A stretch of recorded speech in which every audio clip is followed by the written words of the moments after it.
Alright, here we are outside the Dreyfus building where Noam Chomsky has his office, so we've got about half an hour.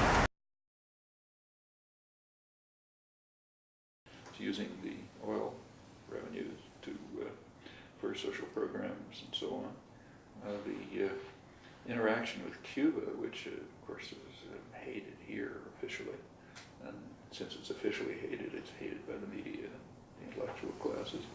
But it's a very sensible relationship. I mean, they have an interaction in which Cuba and Venezuela are using their comparative advantage. That's what you're taught is supposed to be a good thing. So Venezuela's comparative advantage is oil, basically.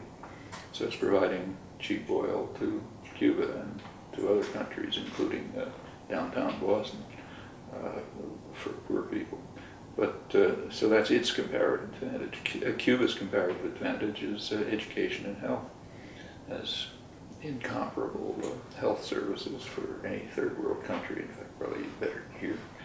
And it's sending thousands of doctors and teachers to Venezuela, and they're not like the professionals in their own countries. These are people who go out into the rural areas, into the slums, set up clinics, do literacy programs.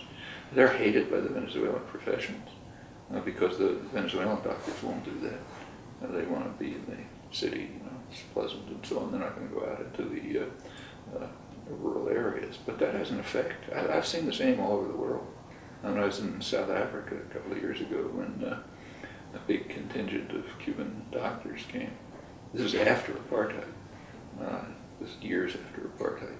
Cuban doctors came. They were welcomed by the population. I thought it was great. They were hated by the doctors, mostly black doctors. And the reason is that the Cubans are going to go to places where the black doctors won't go.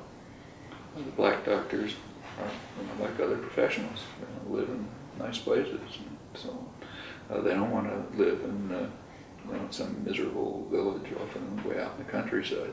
But that's where the Cuban doctors go, and that's where the Cuban teachers go.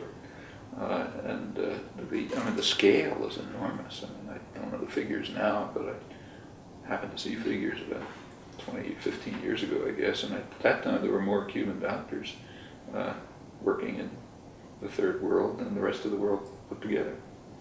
Okay, so there's a natural relationship between Cuba and Venezuela. It's beneficial to both, and it's improving lives in Venezuela, and it's improving lives in Cuba. That's what interactions are supposed to be for. We're supposed to be in favor of globalization, remember, but not when it's doing something that helps people, only when it's helping investors. And it goes beyond. And by now the Venezuelan-Cuban relationship is spreading to the Caribbean. There's a program called Operation Miracle, which is funded by Venezuelan capital, a lot of money from oil export. And it's the people carrying it out are Cuban medical personnel. They go to places like, say, Jamaica, and the Cuban doctors, right now they work mostly on blindness, but other diseases. But so they'll find people who are blind, but who could be surgically cured. There are many such cases, and they take them to Cuba, where they have advanced medical facilities, and they restore their sight. These people go back to Jamaica, and it makes an impression. You go back to somewhere in Jamaica, and you've had this person, people who are blind, now they can see. As an effect, it's driving Washington crazy. And that's spreading, and in fact, it's spreading right here.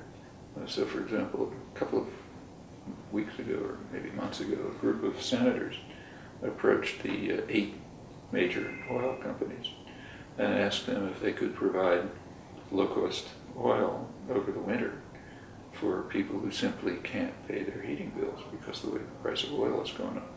Well, they got one response from Citgo, the subsidiary of the Venezuelan state company. So yes, now Citgo is providing low-priced oil to poor people in Boston and South Bronx and so on, and that has an impression. And of course it drives Washington up the wall. Nobody's asking why the other 7 companies didn't do it. They're all much richer, but they're not going to do it. Well, that's those are differences that have an effect in the world.